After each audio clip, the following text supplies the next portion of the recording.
Olá, meus pequenos, tudo bem? Vamos a mais uma aula. Ainda ficaremos no caderno de literatura e de arte. É esse aqui, ó, o bonitão, grossão, tudo bem? E a gente já vai lá para a página onde nós paramos na última aula, página 80. Então, pausa, acha a página 80 e vamos começar, tudo bem? Meninos, o que a gente conversava na última aula? Nós conversávamos sobre o tempo do texto e o tempo do leitor. Então a gente tinha visto que uma obra ela é escrita em determinada época e muitas vezes ela fica presa a esta época. Ela retrata um momento histórico, ela fala de questões do momento em que ela foi escrita e de repente, com o passar dos anos, parece que ela não faz muito sentido para os novos leitores. Então vocês, meninos, muitas vezes têm graves problemas de pegarem um texto muito antigo e falarem assim, poxa, mas não me identifico em nada com esse texto, parece tão distante.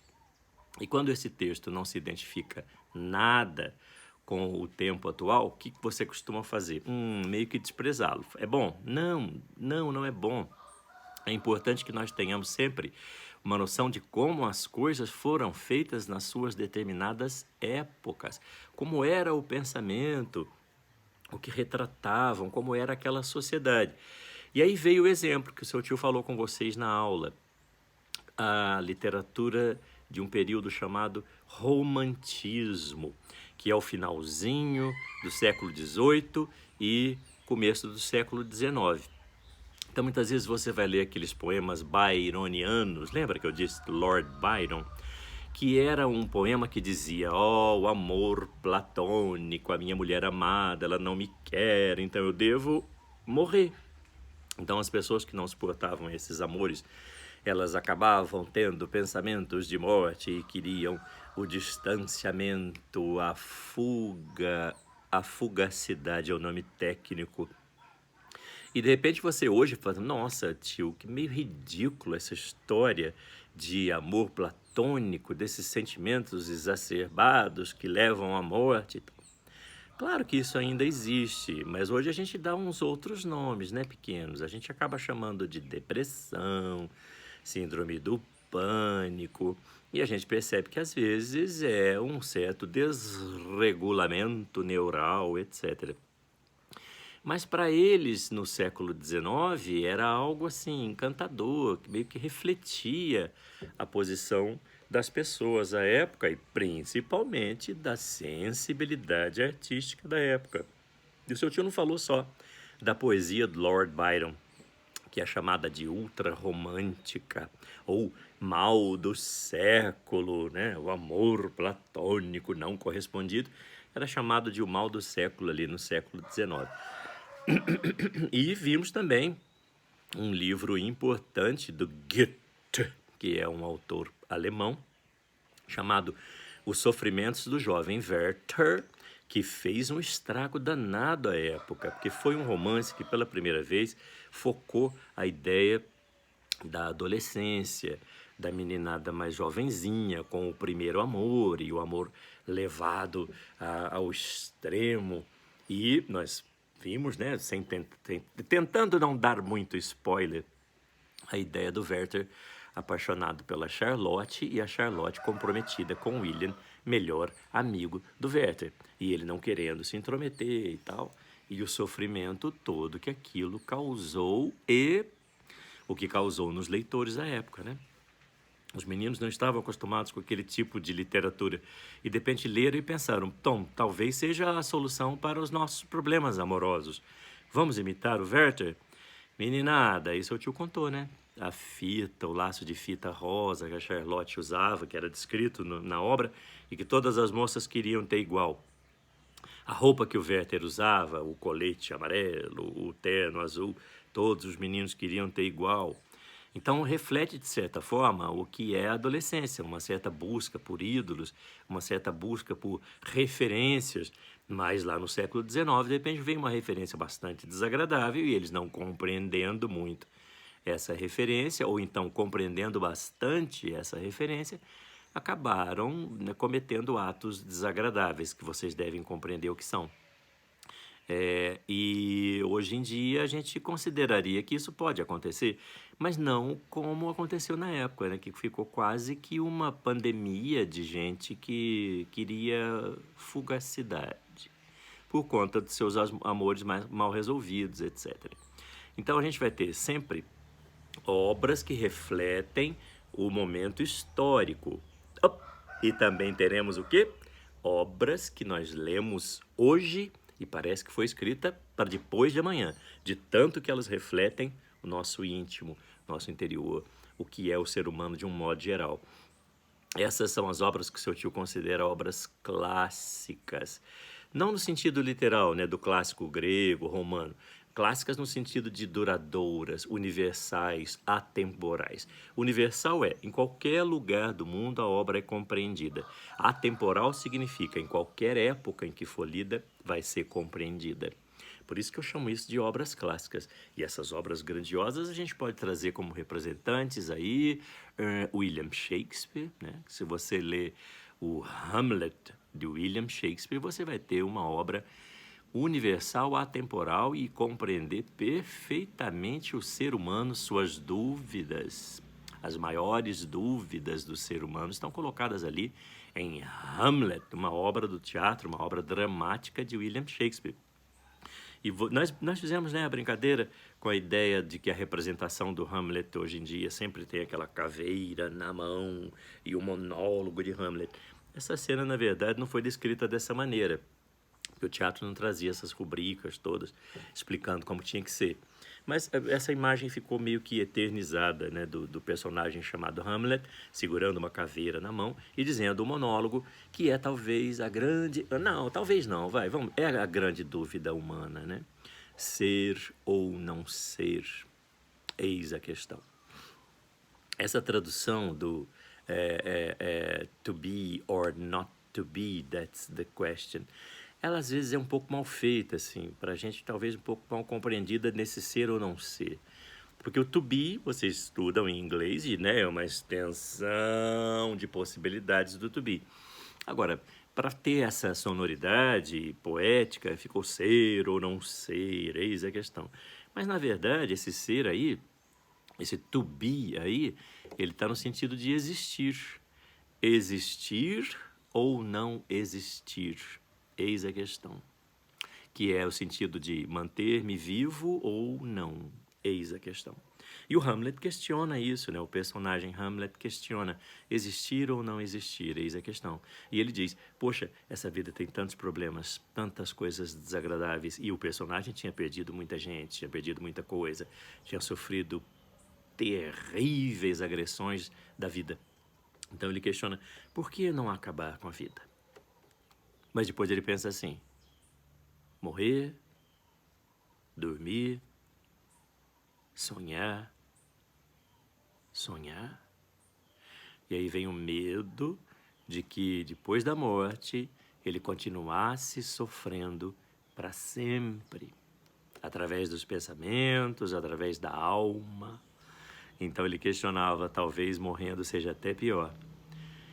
Então, vamos continuar aqui, né? E ele acaba continuando a existência dele, produzindo uma série de questões. A peça tem que ser lida, viu, pequenininhos? Já dei o conselho para vocês na última aula. Se vocês não lerem Hamlet, assistam ao filme para vocês compreenderem. Existem algumas obras cinematográficas que representam Hamlet. E o seu tio aconselhou uma do Kenneth Branagh. Kenneth, TH no final. Esse TH é fogo. Kenneth Branagh. Tentam encontrar. Tem 4 horas e meia o filme, porque a peça está inteira representada. Você, menino inteligente, tem que conhecer o Hamlet. Conheça o Hamlet, tudo bem? Obra universal e atemporal. Tio Fábio, mas eu vou gravar tudo isso? Gente, vai, pelo amor de Deus, está na página 80. Leia lá, meninos. Está escrito lá, pô. Nós vimos, então, logo no início, do alto da página, dizendo, o texto literário estabelece um duplo diálogo. 2. Um duplo diálogo. Em primeiro, dialoga com seu próprio tempo, o momento em que foi produzido. articulando-se com ideias e concepções em determinada época.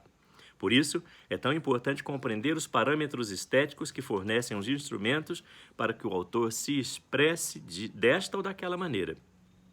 Além do momento histórico. Por exemplo, sem compreender os conceitos românticos do romantismo, elaborados no século XIX, o leitor do século XXI pode achar alguns poemas daquele período ridículos e excessivamente sentimentais. Foi o que seu tio disse.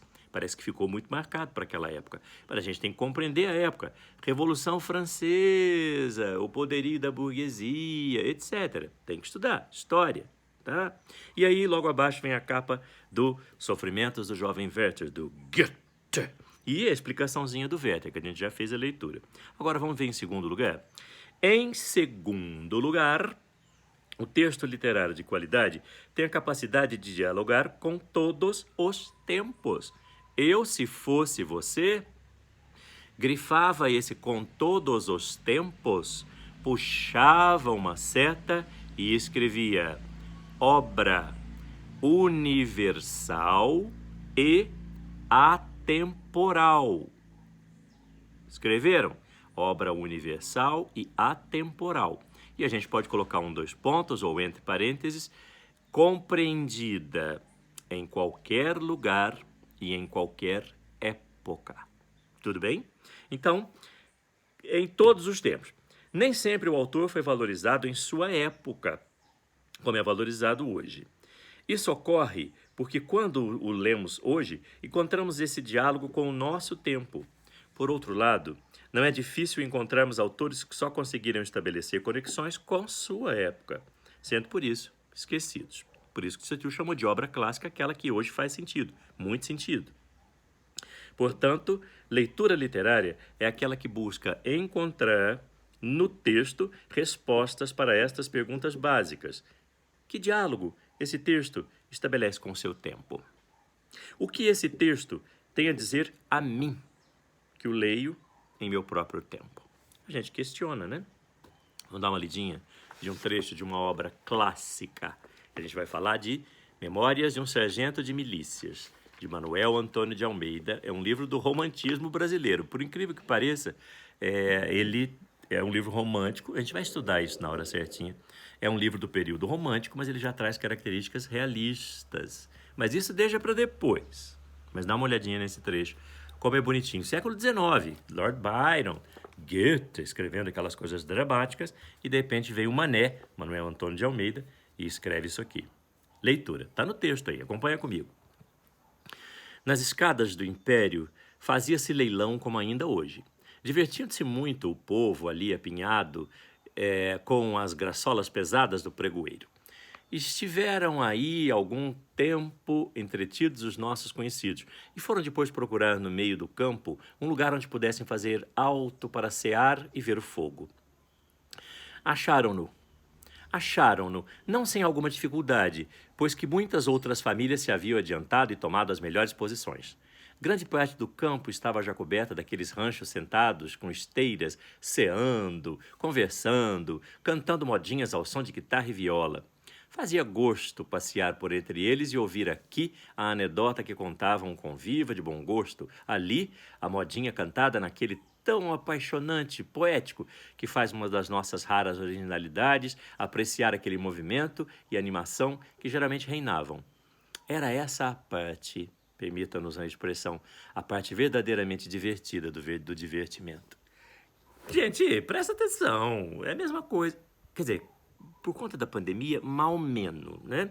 Mas seria mais ou menos o que a gente viu como sendo gostosuras de festas, aglomerações. Ah, saudade de todo mundo reunido, tocando, cantando no parque, gostoso, falando, trocando ideia, paquerando.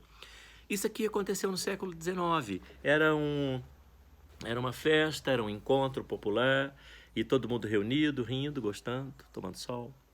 E hoje a gente teria mais ou menos isso, né? Hoje especificamente não. Que infelicidade, hein, o horário da aula, mas tudo bem. Mas seria aquela aglomeração gostosa de pessoas na cidade fazendo festa, reunida, toda a população junto. Isso não é de todos os tempos? todos os tempos. Isso foi escrito lá em 1854, tio Fábio? Sim, olha como passaram quase 200 anos e a gente está falando de algo que todo mundo compreende perfeitamente, né? Como uma coisa muito atual. Está escrito aqui nessa parte achurada. Achurado significa cinzinha, aqui embaixo, essa explicação que o seu tio acabou de lhe dar. Tudo bem? Essa é a nossa primeira aula da semana. Daqui a pouco tem mais. Um grande beijo. I love you!